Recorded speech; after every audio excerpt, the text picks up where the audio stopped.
बिस्मिल्लाहिर्रहमानिर्रहीम, अस्सलाम वालेकुम जी। प्रोफेशनल प्रैक्टिसेस की अपनी अगली वीडियो के अंदर हम आपको खुशामदीद कहते हैं। आज हम यहाँ पे अपना लास्ट जो है वो चैप्टर कंप्लीट करेंगे। प्रीवियस वीडियो में भी ये मैंने बोला था, लेकिन खैर उसमें वीडियो बड़ी लंबी हो गई थी, इसलिए इसको मैं शॉर्ट कर रहा हूँ थोड़ा सा।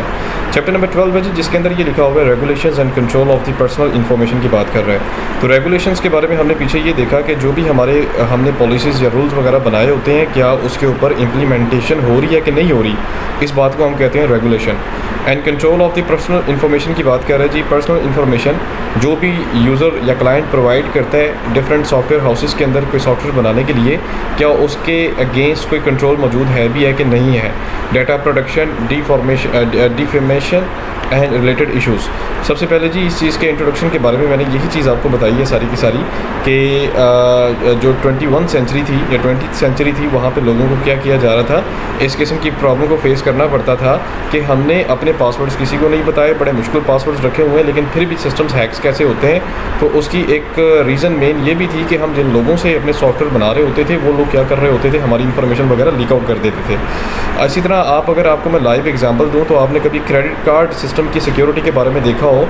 ये जो क्रेडिट कार्ड सिस्टम है, इस सिस्टम ने अपने आप को पहले से ज़्यादा क्या किया हुआ है, सिक्योर किया हुआ है या स्ट्रॉन्ग किया हुआ है कि आप जो है अगर क्रेडिट कार्ड के थ्रू कोई भी ट्रांजैक्शन पास करते हैं तो उस ट्रांजैक्शन को पास करने के लिए आपको डिफरेंट किस्म के चेक से गुजरना पड़ता है, डिफरेंट किस्म की फॉर्मेलिटीज़ को पूरा करना पड़ता है। आगे हम क्विकली मूव करते हैं। यहाँ पे वो ये कहता है डाटा प्रोटेक्शन एंड प्राइवेसी की बात कर रहा है कि डाटा को प्रोटेक्ट कैसे किया जाता है और कैसे प्राइवेसी जो है वो मेनटेन रखी जाती है। इसके अंदर क्या बात लिखी हुई है, वो ये कहता है this discussion thirds for has tacitly assume that the readers is aware of what is the meant by the data protection and its relationship with the interrelations with the concept of the privacy term ever more elusive definition। नहीं जी, वो ये कहता है जी सबसे पहले हमें ये समझना चाहिए कि प्रोटेक्शन एंड प्राइवेसी का मतलब क्या होता है। बेटे प्रोटेक्शन का हरगिज़ मतलब ये नहीं है कि गर्म आंधी चल रही है, तेज़ हवा चल रही है तो हमने कपड़े ओढ़ लिए हैं या वहाँ पे प्लास्टिक टीन डब्बा को रखा है तो हम उसको प्रोटेक्ट कर रहे हैं या किसी भी किस्म के बग से बचाने के लिए।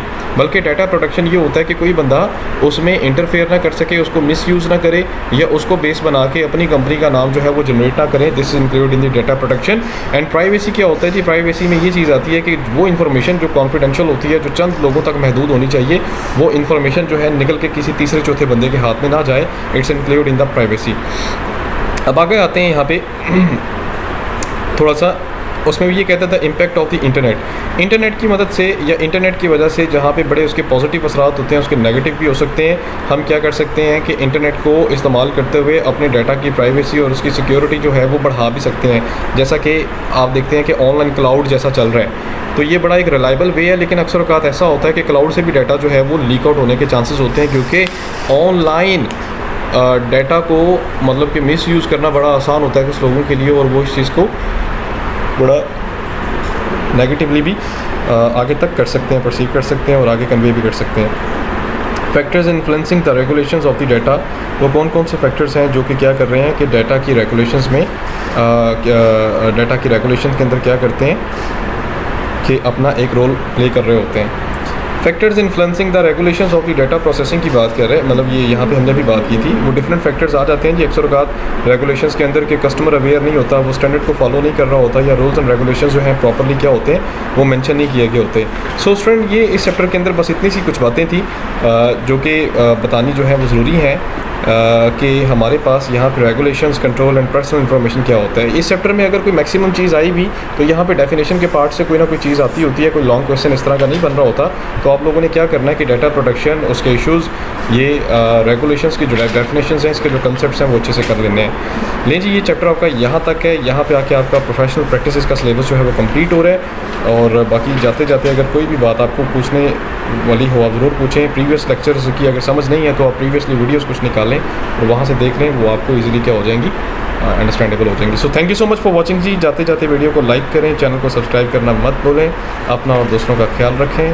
इजाज़त दें जी, अल्लाह हाफ़िज़।